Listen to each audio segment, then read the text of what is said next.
Hey, folks, John Cantera, the Double Broker Bounty Hunter here, and we are so glad to have you with us. It is now, episode 47. We're almost at a full year, um, and it has been something else. So 2025, this has been the week of snow. I don't know about anybody else, but it seems like almost every single one of my carriers got stuck out in the snow and ice.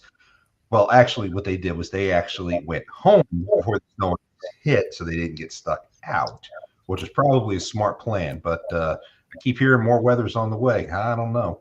It's kind of crazy, but we got a couple of housekeeping things we want to get going before we really get the show started. We do have some upcoming shows that I want to make sure that everyone's aware about. We are working on trying to schedule these upcoming topics: onboarding new broker agents, onboarding owner operators, and we're going to be having some in-depth discussions with Highway and with MCP in upcoming shows. In fact, we are in discussions with all these folks to get them on the schedule so we can actually get a schedule out to you guys when we get our new website up and running here real soon. Also, after the show today, you can check out the interview I did with PDQ America's Trucking for Millennials podcast. We recorded that back on Thursday, and that went live, well, when this show went live. So feel free to check that out whenever you get the chance after the show. In the meantime, let's go ahead and get things started.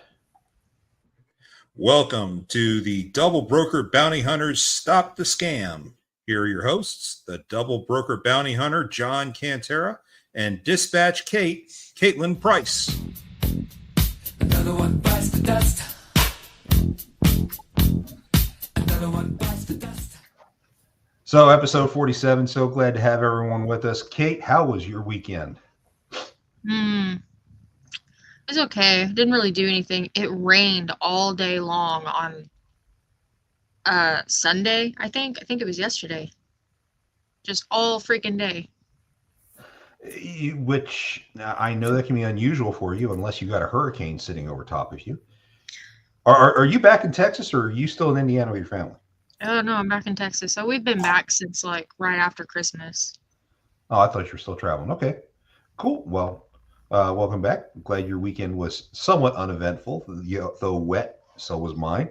And of course, we have with us our guest, Shane McKinney, is with us here. He is hanging out to talk to us about some of the issues with some of our favorite brokers.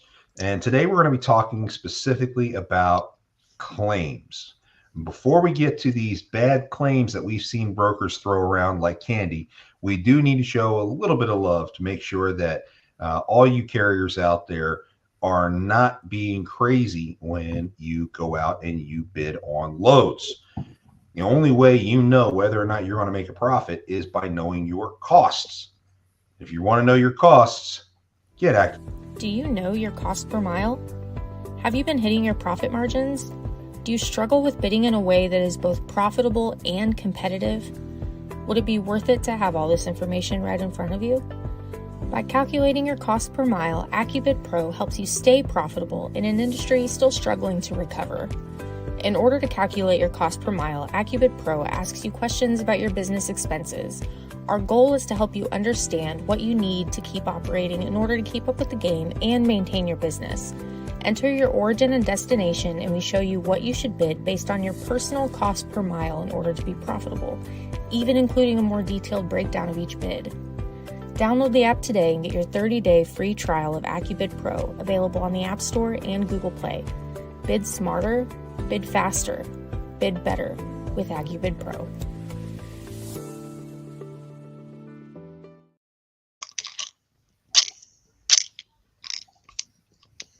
Okay, now I know it's kind of a little confusing there at the very start there. When you have these control panels open in front of you and you're trying to get all this stuff going, it always kind of throws you off a little bit. So I do apologize about that at the start. But Shane, so we've been having a lot of fun lately, but you have had a big success story that you hit earlier today. You want to talk about that real quick? Yes, sir. We had a fraudulent freight guard put against one of our carriers. Happened the day after Christmas. The carrier ran into some delays getting to his delivery, which once he got to the delivery, he would have been fine. Even with the delays, he would have been okay to get to the next pickup, which was only about 15 miles away. Gets to the delivery, come to find out the facility, they rescheduled the delivery for the 30th, 4 days later, without telling anybody. So he sat there for about an hour before they got in touch with it. Well, sat there for an hour before they told him about the schedule change, but then sat there for another 4 hours before they told him that he wasn't even at the right building, needed to be over across the way at a different building. Well, with the cutoff for the pickup being at 3 o'clock, we had to turn the load back. It's not something we like to do. We like to, most of the time we're usually proactive about stuff like that. Unfortunately, it was, out of our control. The freight broker that we turned the load back on, Fulmer Logistics Services, decided that they were going to call, getting up in arms. Wouldn't listen to any rationale, telling us that that we were double brokering the freight, and we can't. We were repeated service failures. It's the first time that this carrier has actually worked with. We've actually worked with that broker numerous times with no incident with other carriers. This guy, it was the holidays. Listen, the brokers, just as much as everybody else trying to get home and get the stuff done, we understand the inconvenience that puts you in. And we conveyed that to him. Puts a freight guard out on the carrier. The freight guard was listing the initial freight guard listed everything that could be listed: double brokering, unethical, deceitful business practices, repeated service failures, you name it. So I got in touch with him. I explained the situation to him. He's like, all right. About 7 o'clock at night, I messaged him. I says, look, we have the potential of getting the truck unloaded. I says, if you haven't covered the load yet, we're more than willing to go try and pick the load up in the morning for you. And if you can get a rescheduled delivery time. He goes, I was not able to repower the load. He goes, so yes, that would be great. So I continue talking to him till 4 o'clock in the morning. I'm emailing him back and forth, giving him updates that we're waiting. Finally, around 3:30, they got the trailer unloaded. And I told him, I said, driver's on his way over there. I'll remove the freight guard once you get everything picked up. We get over there. The shipper informs the driver about 8 o'clock in the morning that the broker, well, let me back up. At 7:30 p.m. that night, the broker emails us from Fulmer and says, I've got the delivery appointment rescheduled for 10 a.m. Monday morning, which would be the 30th. So go back to keeping communication with him all night till about 4 o'clock in the morning. The driver goes over to pick it up 8 o'clock in the morning. I email him and tell him that the shipper is stating that they're not loading the truck until 1 o'clock on the 30th. And that allegedly the broker is the one that scheduled this appointment. So I'm emailing him, no response. Anything I can to try and get a hold. Finally, I call him, and he just goes wild on me, cursing me up one end, down the other, telling me my driver is no good, a piece of this, a piece of that, and it's all his fault. He lost his customer, and took money up, took food off his table. I mean, just going nuts, screaming. Now, listen, I ain't gonna lie. I told him, I said, look, man, we can sit here and scream over each other because I can get damn loud too. I said, we can talk like two normal people. Well, I'm from the bad part of New York, and he hung the phone up on me. Churchville, New York. It's by Niagara, man. Come on, really? That sounds familiar, doesn't it, Kate? Well, so I mean, and that's listen, I understand the guy's aggravated and stuff, but listen, the only thing predictable in trucking is the unpredictability. We all have to deal with it. We've all come across it. We did everything we could possibly do to resolve this for the guy. So I told him, I said, all right, well, we did our part and we did what we said. You're going to remove a freight guard? No. So I sent think 3 or 4 emails explain after contacting you, getting some information from you. I sent the emails stating that, look, we're going to seek legal action if you don't remove his freight guard.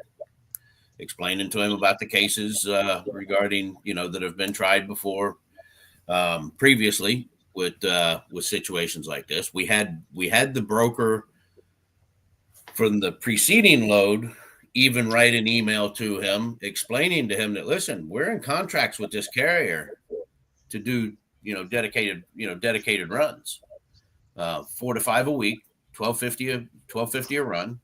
And, we understand the situation, but it was not the driver. It was out of the driver's control. And we provided that to the broker, to Fulmer, and they still ignored it. I contacted the owner. Didn't want to, he's 84 years old. He didn't want to hear nothing. So I put out a post, just kind of notifying, I don't know, 7,500 different trucking pages on Facebook. And the other night I was getting ready to shut my computer down for the night, and I get a private message from the CEO of Merge Transportation, Jamie Coey. And Jamie, if you hear this and I butchered your last name, I apologize, buddy. So, he contacted me and he's like, listen, I might be able to help you. And, listen, I'll be honest, I was going to text him back and say, what are you going to do different than we've done already?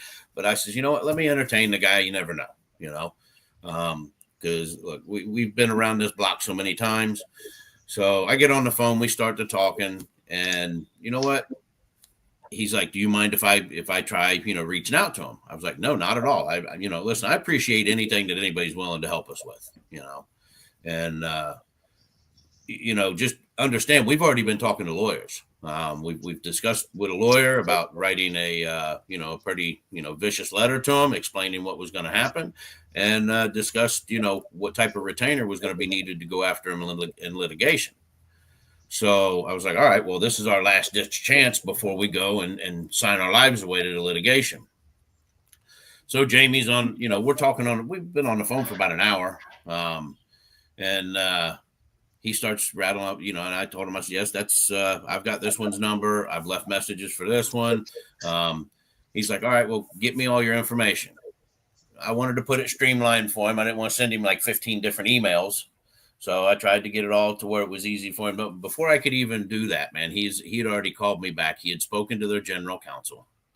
And, the guy kind of got a little uppity about it. And, well, what is it of your business? And this guy's double brokering. He goes, well, how's it double brokering when they never even picked the load up? And so he brought up some key points to him. And the guy, well, send it over and I'll see what, we'll review it. Then he calls him the next day. And, he called me back that night to tell me that he spoke with him. I got all the information over to him so he could review it. He spoke to the general counsel the next day, and the guy got like real uppity with him. I don't like how you approached me, this and that. And, I don't appreciate this. And we won't be speaking with you anymore. We'll be speaking with the carrier. They've never spoken to the carrier. They always dealt with me or my dispatch.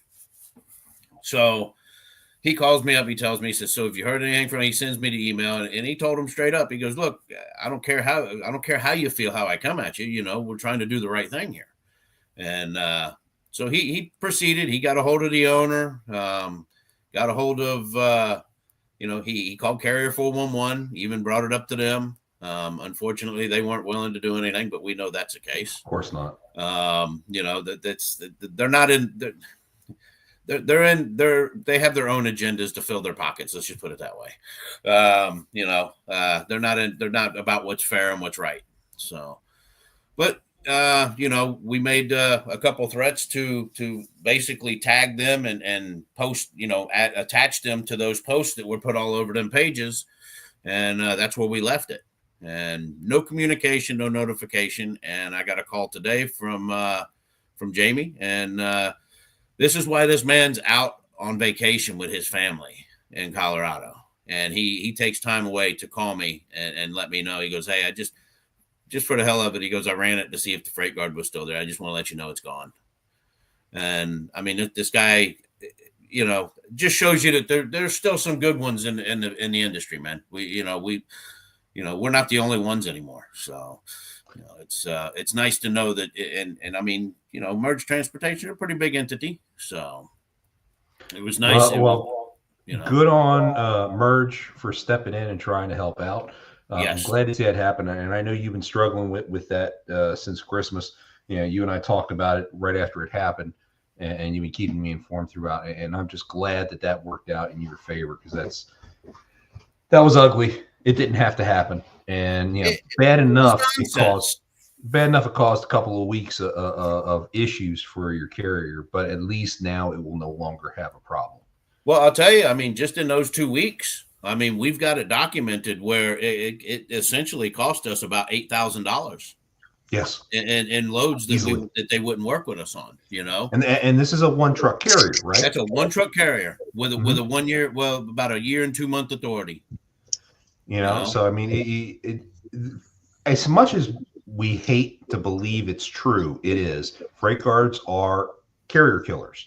And carriers, if you're listening, you do need to pay attention to what you're doing. You do need to maintain your professionalism at all times, because failing that, you can wind up with one of these freight guards and it will destroy you.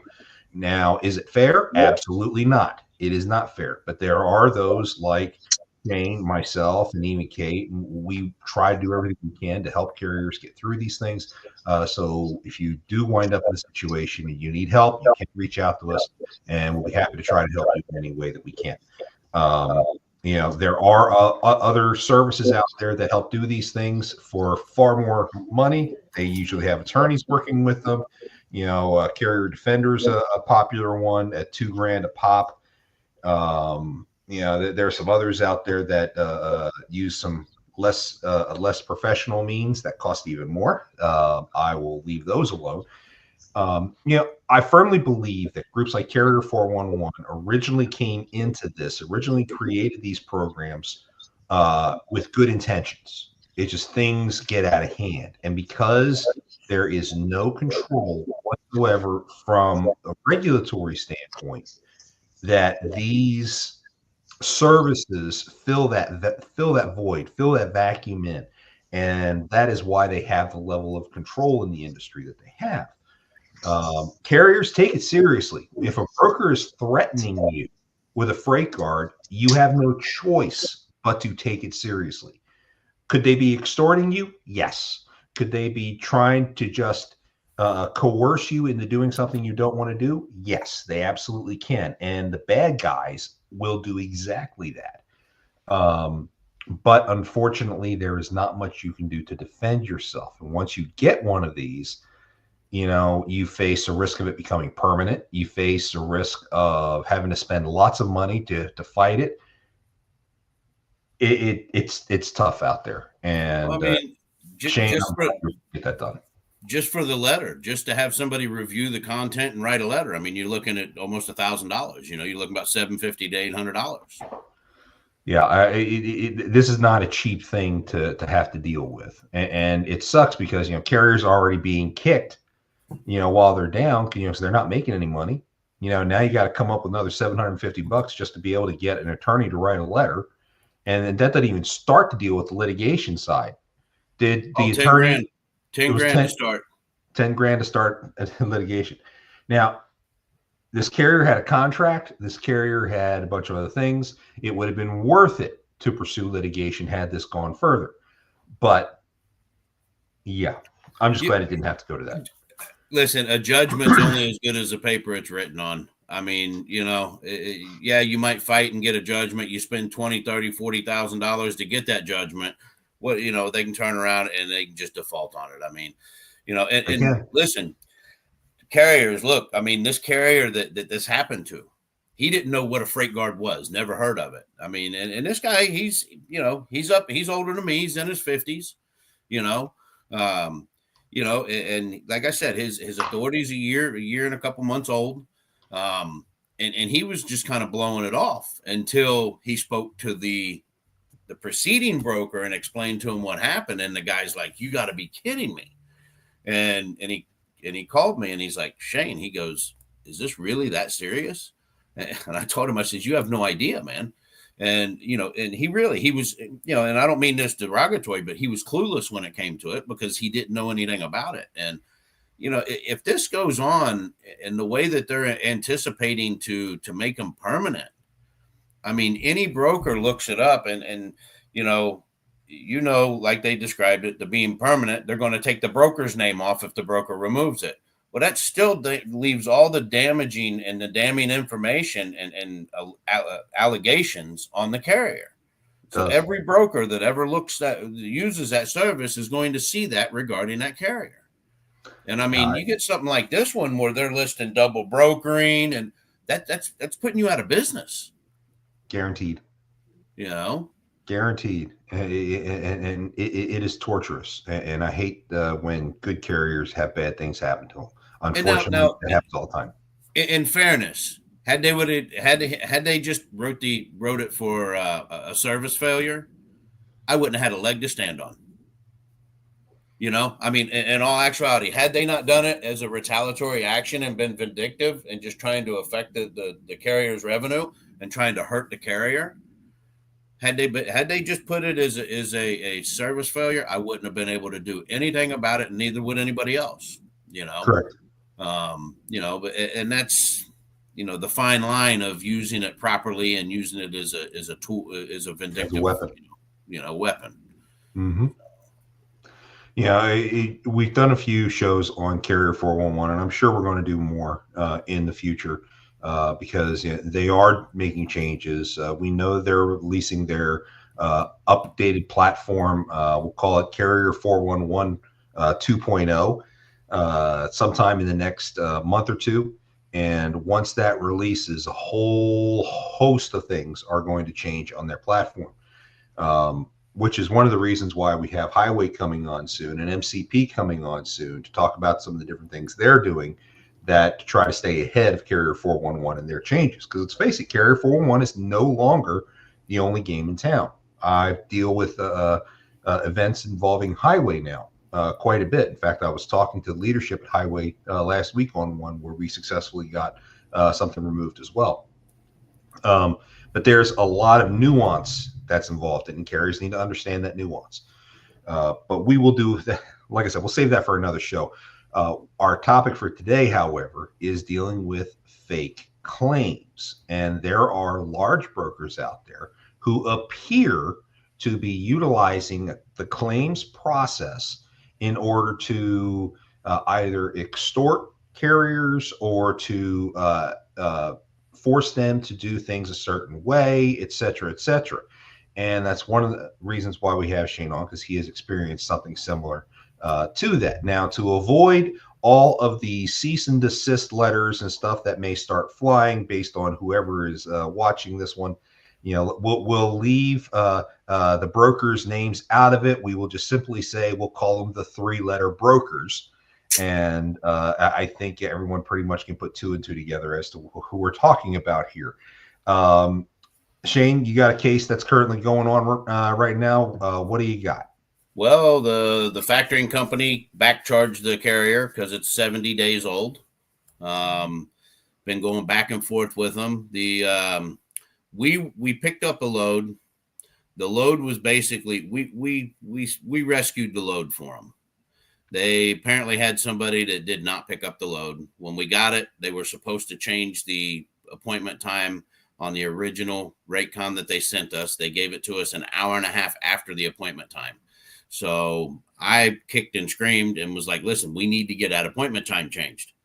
They kept telling us they would just get there and pick the load up. Well, driver went and picked the load up. They called him, said, oh, no, you don't need to change the appointment time. Yeah, well, he got stuck there for, I believe it was 7 hours getting loaded because he was a fit-in. It was a grocery warehouse.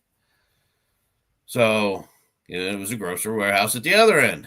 So you know what happens there. You missed your appointment. Yeah.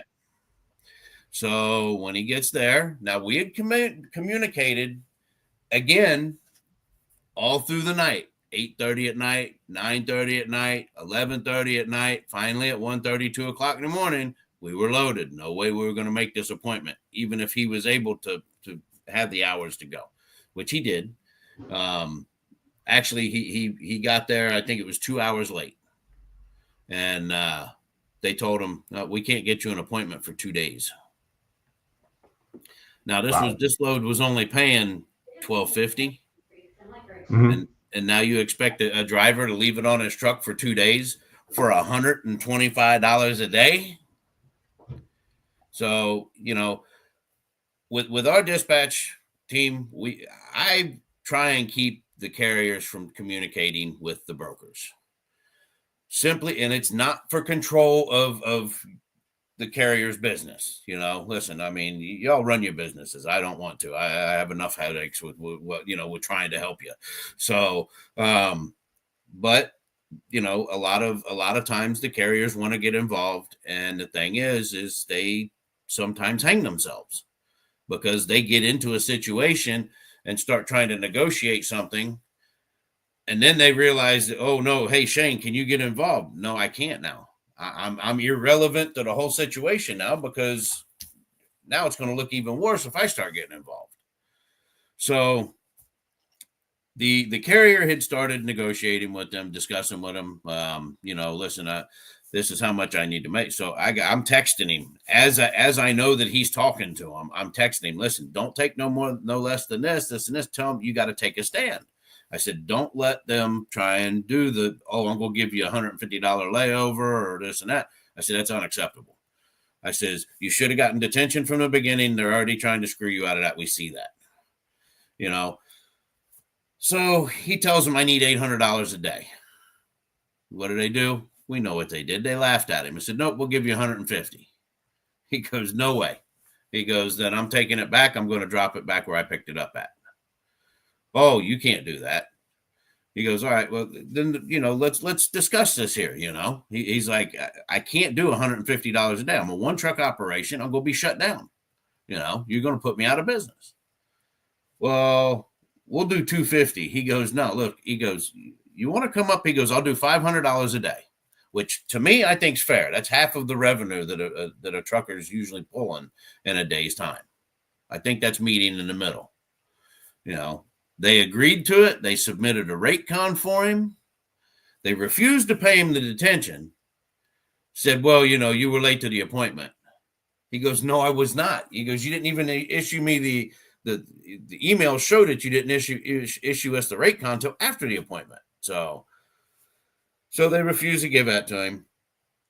So he's had a good run-in with TQL. Oh, he's had a good run-in with them. So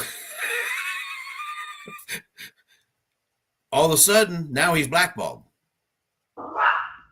So he goes, he delivers the load. We try and get another load to get him out of there, and he's blackballed. They won't work with him at all. So we go to try and find out what's wrong. Oh, we won't tell you. We're not going to tell you. We're not going to tell you.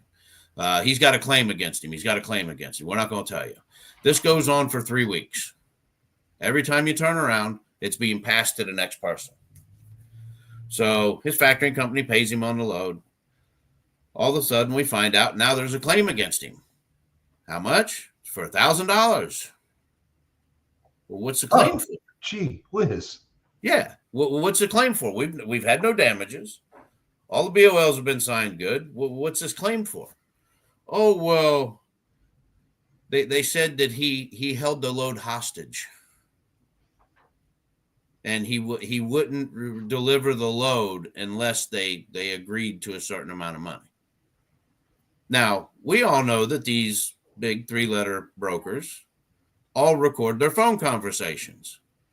So for the last 40 days, they've been reviewing these phone conversations.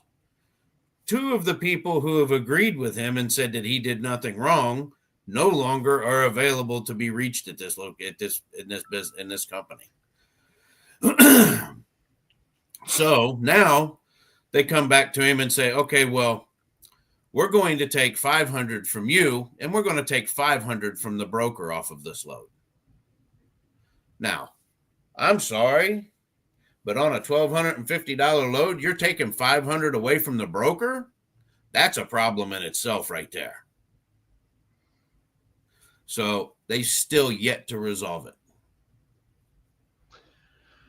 Yeah, had my fair share of dealing with claims from brokers who are seeking, how do I put this? Cover their own tails in one way or another. And especially some of the bigger 3-letter ones, what I've experienced is it's not so much covering their tails, but it's more about a revenue stream. You know, Kate and I have had multiple dealings with some large brokers before, and we've even started tallying some of the impacts. And in the short time that I was with an advocacy organization, I recorded over $1 million worth of claims from one broker alone that appear in one way or another to be solely for making money. Whether it's, they're charging 5 different people for maintenance on a drop trailer because those 5 people had touched that trailer at some point during that cycle and they replaced the tires. Well, how much did it cost last time you had to replace tires on a trailer, Shane? Well, you're getting into a sticky subject there now. I mean, it depends. Are you going to be frugal like we are and try and find a place that does right to the carriers, or are you just going to pull into a place on the road? Say high end. Say high end. High end. High 4s, low 5s for a tire. 11,000 was what they charged all 5 carriers that touched this trailer for replacing tires. So let's assume that they replaced every tire on that trailer. Okay, which of course didn't happen. Let's just assume that. And we know it actually tops. Yeah. So and 5 carriers got $11,000 invoices for that maintenance. So somehow I need to ask you a question on that. Was that a power only? It was. Yeah. See, go ahead, because I'm gonna. You know where I'm going with this. I know what you're thinking. So now all 5 of these carriers got maintenance bills for $11,000 for this trailer during this maintenance cycle, just because they touched it. And now none of them are allowed to do business with that particular broker. None of them are allowed to do anything. And that broker, in order to deal with that, is basically just passing the bill off somebody else and then making extra money off on top of it. It is insanity because they are getting away with it. And the question that I have for everybody out there who's listening is, how do you stop it? Pictures. I mean, I have documented this stuff. I've got the carrier's pictures. I've got, this isn't the only case that I've dealt with. Here's another fun case. I don't know if Kate worked with me on this one or not. I know Jen Cressman worked with me on this particular one. There was a container that was being moved into West Virginia. The driver was 2 hours late going to the delivery appointment. Okay. And they were supposed to meet a crane. Now, we all know if a driver's supposed to meet a crane appointment and he's going to be late, there's going to be a claim involved. We know that. We understand that. Even the driver knew that. And the driver was told the crane was like $200 an hour or something like that, which isn't a crane. Clearly, it's something else, but it was cheap. So he was like, I'm prepared to eat that because I was late. It depends on the size of the crane. It depends on the size of the crane. So he gets to the site, okay, and there's no crane. It's a rollback trailer. Just a record with a winch. And when they opened up the container, there was a crate inside of it. They just hooked the crate up to the winch, dragged the crate out onto the rollback, and dropped it down onto the ground. Now, the receiver is the one who hired TQL. The receiver is the one who. You slipped too. Yeah. So when we were investigating all this, the receiver told us, he's like, I did not charge TQL anything for utilizing our equipment to unload the trailer. It's like, we assumed that was our responsibility anyway. He's like, so no, we didn't charge them. TQL charged the carrier $1,200 for a crane fee. So the first thing I asked the claims department was, Okay, we'll pay it. I want the crane receipt, please. Because Yep. I already spoke with the owner, and he never charged him, so I know there's no receipt. And of course, they wouldn't produce it, and they were being very obstinate about it. And you know, they just kept stonewalling, and then eventually sent me over. Oh no, you're going to hear it from our lawyer. Okay, fine, whatever. I ran into one just this weekend, and it's an oddball one. It's not one that I've had much issues with, but it was very odd because we were getting communicated with multiple individuals. The drivers backed into the dock getting loaded, and this just out of the blue, this other individual from this company starts emailing us, I'm taking you off the load in 15 minutes if you don't respond to us. Now, we've been responding all along. This is a completely different email chain. And you know, my dispatcher who's handling it, he's on the phone. He sends it back. Listen, we've been in touch with so-and-so. This is all good. We're good. So they were trying to send, they were trying to send the tracking. The tracking wasn't taken, and that's what they were getting up in arms about. So then this particular broker, you have to take pictures of the BOL, you have to take pictures of the freight, you have to send it to them and wait at the shipper until they authorize you to leave. No big deal. Now the driver hated it. He's, you know, he kicking and screaming and, oh man, I've been here 20 minutes. Listen, you've been 2 hours late on a delivery before. I'm not going to listen to you about 20 minutes. So, you know, it's, so I told him, I said, just give it time. I said, there's a reason for it. You know, listen, maybe something got loaded on the wrong truck sometime. Maybe something wasn't secured properly. They want to make sure that everything's good. So we get I send a thing. Hey, listen, you know, it was right before, it was Friday. So it was before the snowstorm. And I said, look, drivers want to get ahead of the storm. Is there any updates? GTG we get. Good to go. Send him on his way. 2 hours later, I get an email. Be advised, you didn't read your rate con and you didn't provide the proper closeout for us to authorize you to leave the shipper. We were supposed to get pictures of the BOL. Look at the rate con. It's a $250 penalty. So I sent back I blew up the good to go and I sent it back to him. I said, then why did you send me this? Today, we get another one, wanting to penalize us. And I'm like, you know, I've been trying to get a hold of them. They don't want to answer the phone. They only want to do it in email. Of course. And I'm like, look, I says, nah, this ain't going to fly. In the interim, because of all of the mixed communications, I called the shipper. The shipper that was listed on the BOL to make sure that this wasn't a double brokered load because of how crazy it was. And the shipper's like, and I told the shipper, I said, they're trying to ding us for $250. They're saying that they didn't get emails that we sent to them. The shipper was freaking floored. $250. She goes, for what? And I said, because they say that they need to have you verify it before they'll let them leave. She goes, I never heard of that before in my life.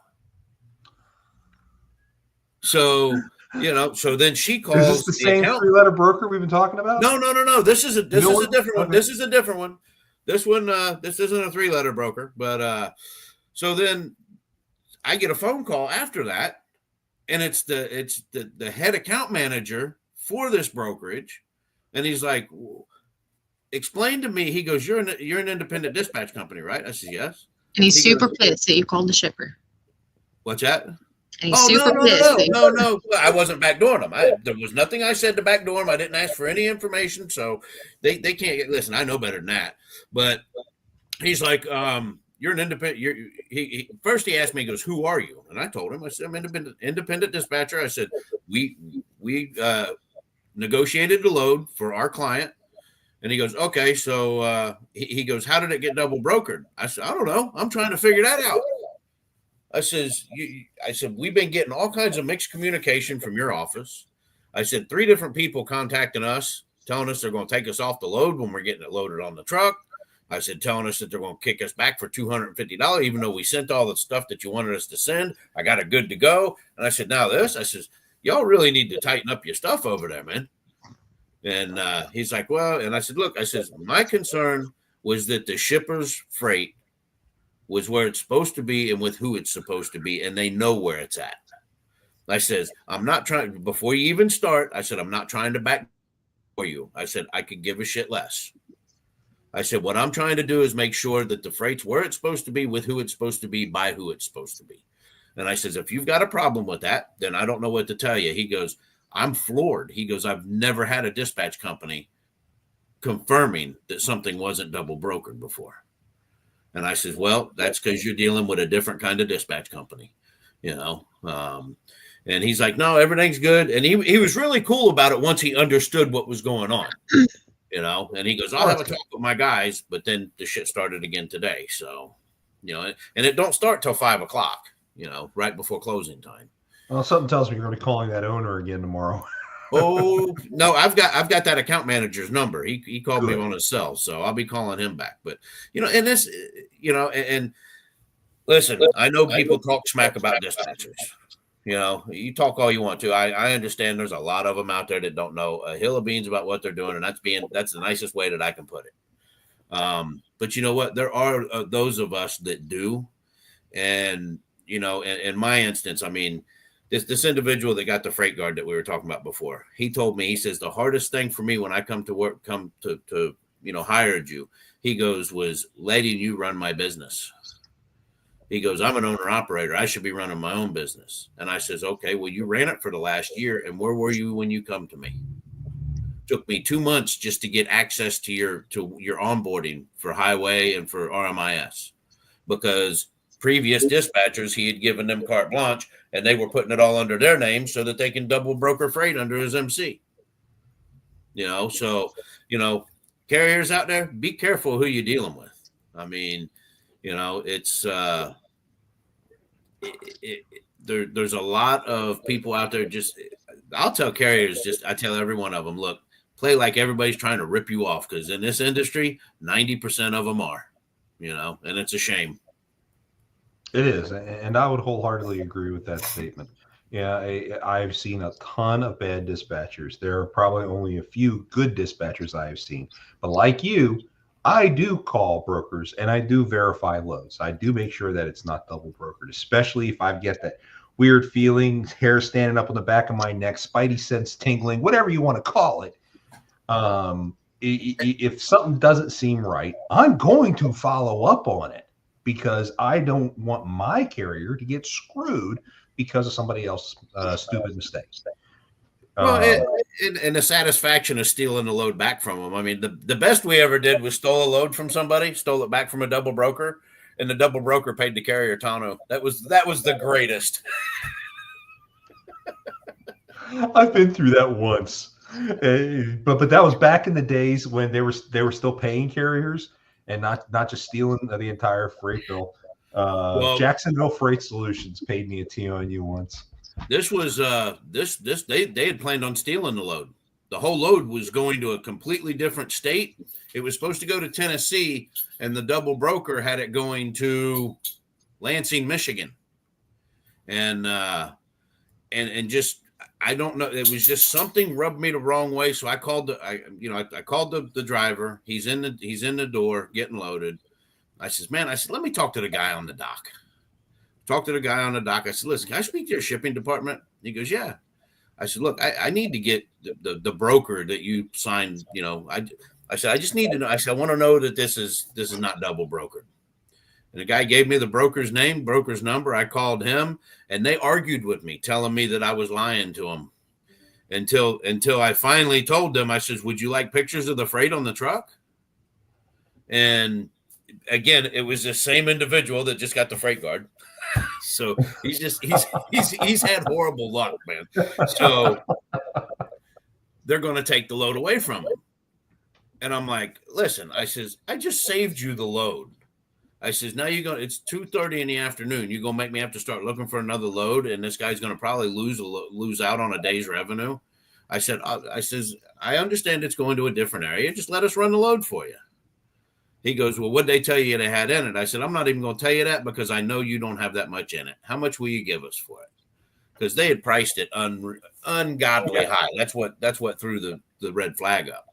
And I think it was like $2,600 to go from Missouri to Lansing, Michigan.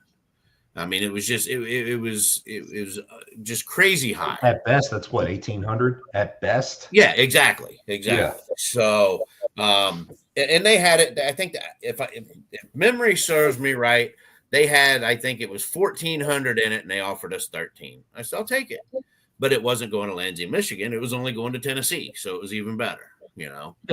So, but I mean, they first they got, they had an axe to grind. Oh, who are you talking to? We don't, our freight don't get double brokered. I said, okay, well, did you sign it with this carrier? Yes, it did. Okay, well, it's not on that truck.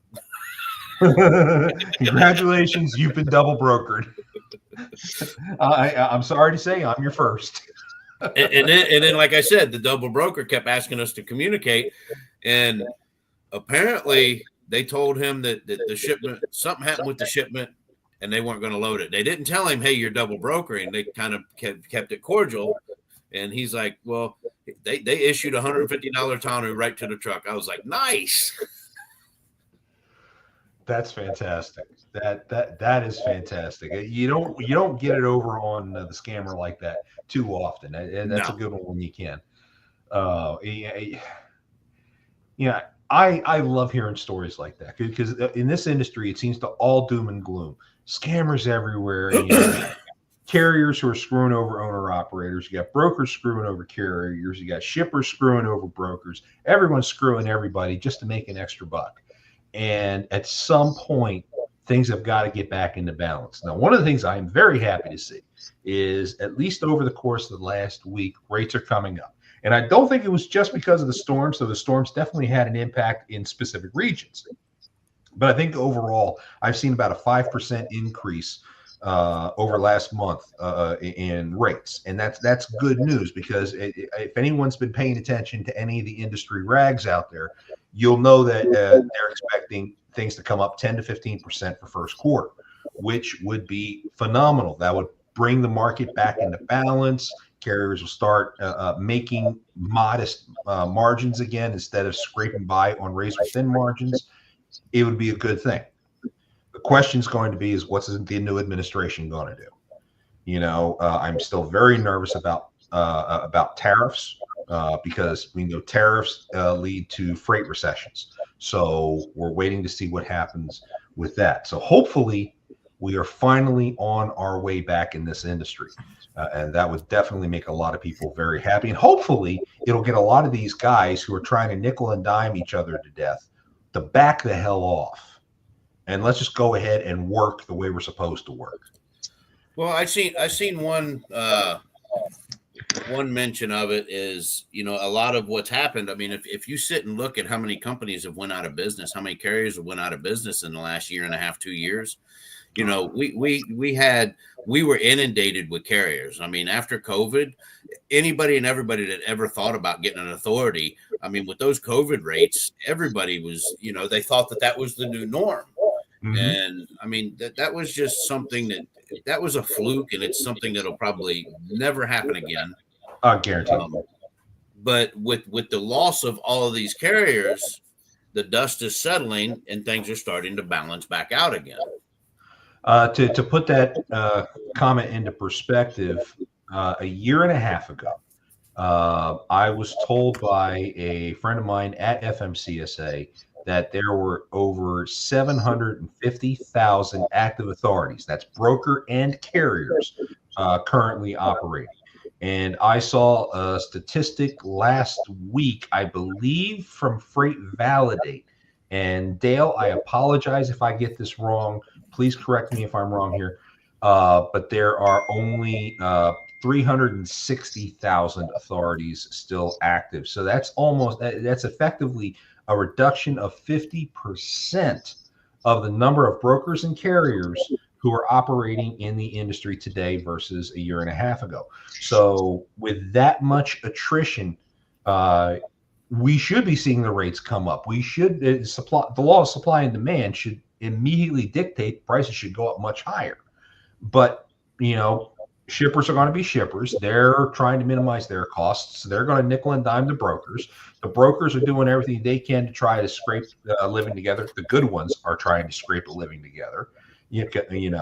Carriers are trying to scrape a living together. So hopefully all this is starting to balance back out. Now, here's the other side of the coin. How many shippers that are out there today have only been shippers for the last couple of years? So they're used to this market that is fat with capacity. And now you're seeing a major contraction in capacity. And they're now going to have to pay for things like deadhead going to a pickup in order to attract a truck. They're going to have to pay all these extra things that, oh, by the way, were part of the norm before COVID. So what things were before COVID is the direction we're heading back into. So as that pendulum starts swinging back in carrier's favor, oh, isn't he cute? He's sitting here scratching me. He's like, I got to be on, Dad. Oh, yeah. Yeah, mine do that too, especially my cats. I'm surprised my supervisor, Jack, has not jumped up on my shoulder yet tonight. Well, he's sitting there tearing my arm up going. But and I mean, something that, better.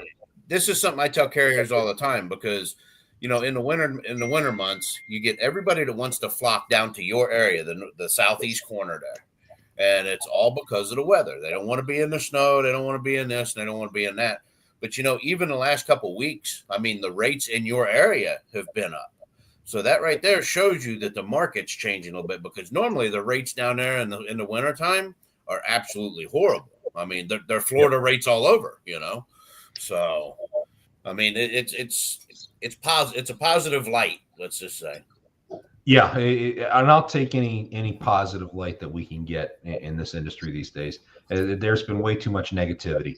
Now, if only we could be better to each other as brokers and carriers and actually communicate with each other with respect, with dignity, I think that we can go a long way of restoring what this industry used to be and more about relationships than whether or not you have a certain number of inspections. Well, again, I got to do the shout out to Merge, man. Jamie over at Merge, he did us a solid in that. We've done work with him, but he don't know me. The CEO doesn't know how many loads that we've booked with him. I'll be honest with you. I didn't realize how many loads we had booked with him until after he and I talked and I started looking. So, for somebody just to come out and try and do the right thing like that, just on principle, that meant a lot and it said a lot. And, it shines just,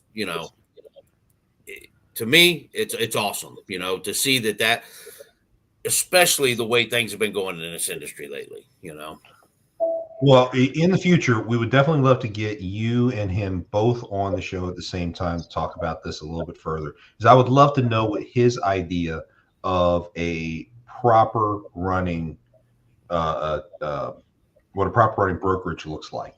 Because clearly he's doing something right, and he needs to be elevated to where he's a model for others to follow, not the three-letter guys who are sitting there and trying to get everything over on the small carriers as much as they can.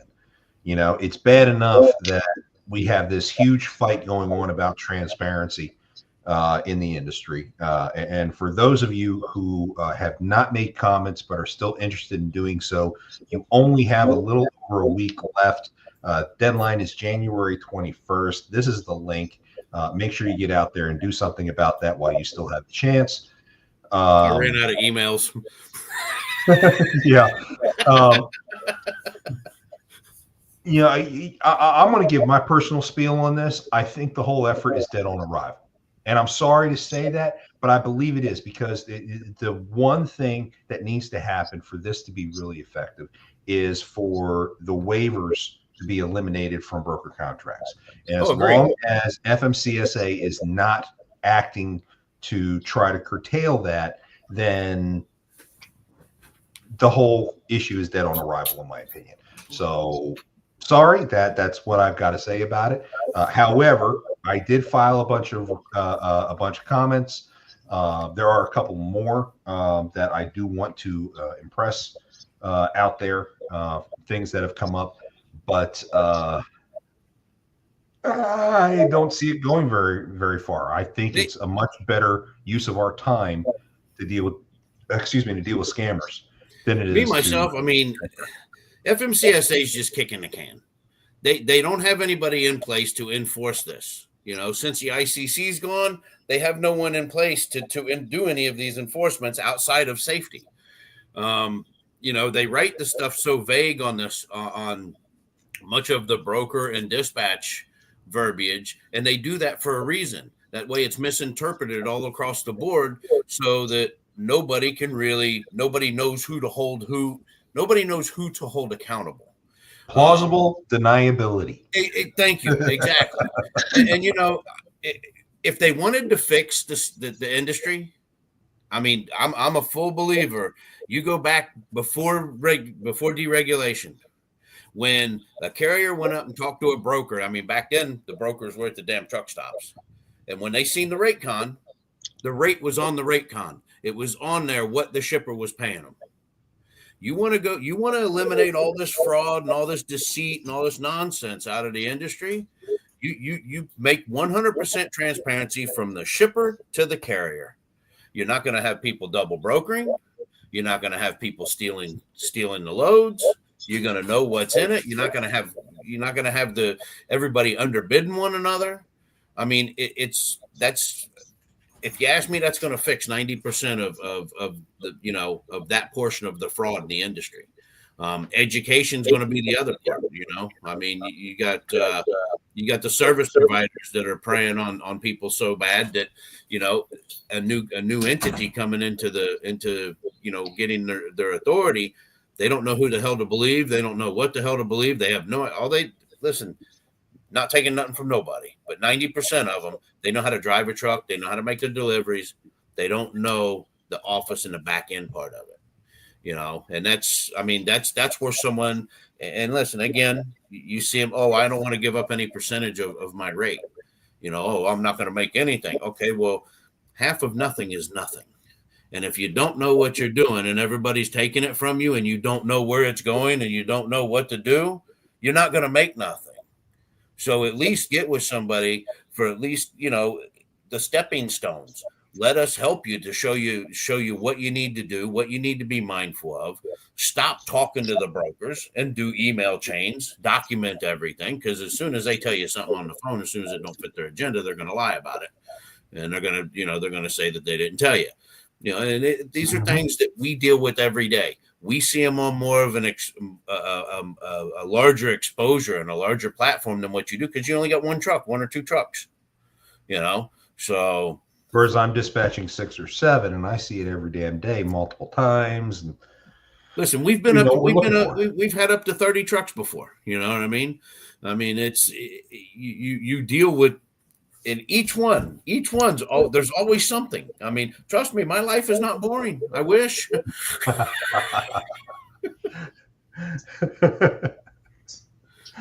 I think the biggest lesson I could ever tell to any carrier is to know what the hell your costs are. Yeah. Understand what your costs are. That way you know whether or not you can afford the additional support to be able to do things properly. The one benefit of a good dispatcher, looking at the three of us here, okay, the one benefit of a good dispatcher is the fact that we know the regulations, and we're going to keep these guys out of trouble, and we're going to make sure that they're doing what they got to do in order for them to be profitable. At the very least, to not lose money on a load. But a lot of carriers out there insist on doing it themselves, and that's fine. But you got to know what the hell you're doing. The first thing you need to do, and you got to pardon the commercial segue here, okay, is understand your costs. And that's one of the good things that our sponsor, AccuBid Pro, really does well. Do you know your cost per mile? Have you been hitting your profit margins? Do you struggle with bidding in a way that is both profitable and competitive? Would it be worth it to have all this information right in front of you? By calculating your cost per mile, AccuBid Pro helps you stay profitable in an industry still struggling to recover. In order to calculate your cost per mile, AccuBid Pro asks you questions about your business expenses. Our goal is to help you understand what you need to keep operating in order to keep up with the game and maintain your business. Enter your origin and destination, and we show you what you should bid based on your personal cost per mile in order to be profitable, even including a more detailed breakdown of each bid. Download the app today and get your 30-day free trial of AccuBid Pro, available on the App Store and Google Play. Bid smarter, bid faster, bid better with AccuBid Pro.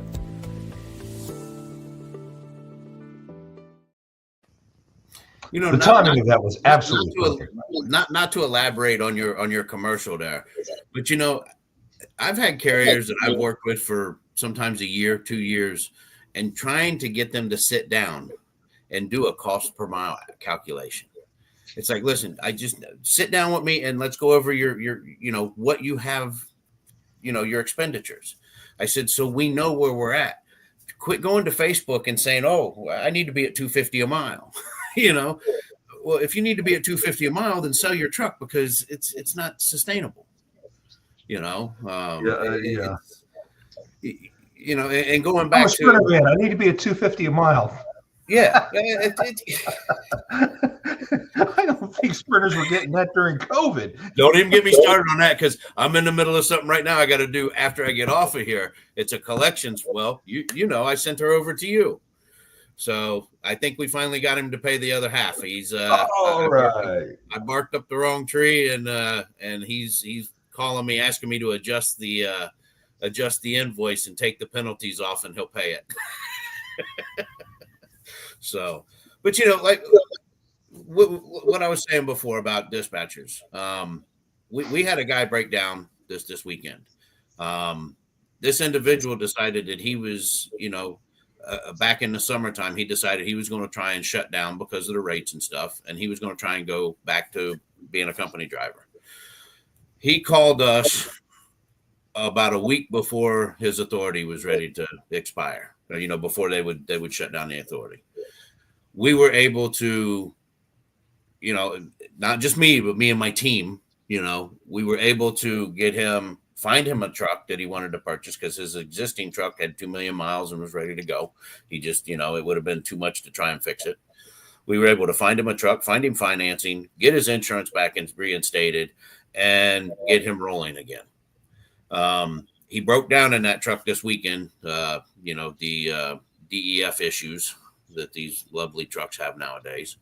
And he wasn't there was nobody around. And like I said, I think I mentioned to you before, they were threatening to put a claim against him on the freight. So we had to find a rental company that was open on Sunday, get him in a rental. Now we had to get him in a day cab just so that we could get this load. I mean, he had to get up to Indiana and then from Indiana back down to South Carolina. And now we got to keep him moving. Well, he's got to go exchange that day cab out for a sleeper tomorrow. We had to find a company that works with his rental or with his warranty company that will repair the truck. So, you know, and I mean, this is all stuff that we're doing for him while he's driving, making revenue. This is a guy that was going to go sit in a hotel room for 6 days while they fixed his truck. Why do that and lose all that revenue?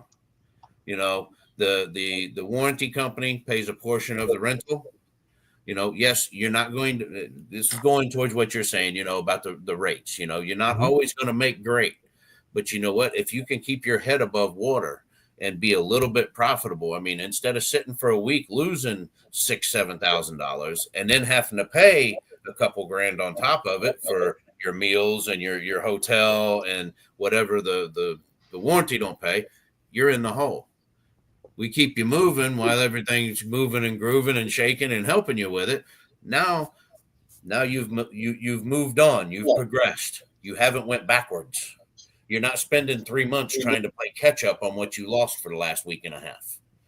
So, you know, and that's you know, it's things like that make the difference when you have a support network behind you that's helping you to keep things moving. Absolutely agreed. Absolutely agreed. That's a great punctuation mark on this one. Shane, like always, thank you so much for coming out. You're always welcome here. I definitely want to bring you and your friend over there at Merge on together at some point to talk about how this case went down and what a good broker needs to be doing, and hopefully the three-letter guys are listening. Just a programming note, as we said at the top of the show, we are looking to bring on some very interesting shows here coming up here. We are working on getting them scheduled, bringing on new broker agents, bringing on owner operators, how to properly do that. And some of you scumbags know who I'm talking about. Four letters. Highway and MCP. And some of the things that they're doing. So once we get all these guys on the schedule, we will certainly get them out and advertise them so you all can catch those shows. Kate, you got anything to close with? Nope. Boy, short, sweet, to the point. We need to find something that gets her talking more. Maybe we need to pick on her. I don't know. I got to figure that out. I don't feel very good right now. For like the last, I don't know. Like my face is red. I'm like hot. Just, I don't know. I feel good. What's in that cup you're sipping on over there? Water. Now. I'm obsessed with these sparkling waters. Oh, nice. Look at that. I have like 4 cases of them all the time. I'm just breaking your chops. Okay. And look, we covered 3-letter words for the brokers and 4-letter words for the bad lease on companies. Yeah. There you go. And apparently we're not the only ones. Some of my regular trolls have gotten their hands on some of these 4-letter guys and have started doing shows on them. So it's getting kind of fun to watch. Hey, right now he's a 6-letter guy. Oh, hey, take it however you want. Anyway, Stop the Scam airs every Monday live, 5 p.m. Central on all the Lounge Media Group social media outlets. Be sure to like and subscribe. If you need help with anything, of course, I know Shane's available. You can always hit him, Shane at freight/medic. No, sorry, dash, not slash, medic.com. You can also get Kate at kprice at stopthescampodcast.com and myself, Jay Cantera, the Double Broker Bounty Hunter, at stopthescampodcast.com as well. Again, if you haven't already, January 21st is the deadline for the comments on the broker transparency stuff. Make sure you check that out. Our anniversary show is on the 27th of this month. We will hit the 1-year mark, and damn proud to have lasted this long.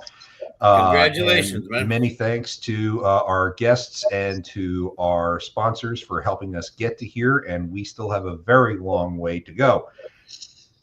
Lots of snow out there in the forecast for later this week, so watch yourselves in the central Atlantic. I think you guys have another storm brewing, so watch out for yourselves. No matter what you do, when you're out there on the roads, don't let scammers take you for a ride. We'll see you all next week. Party at John's house down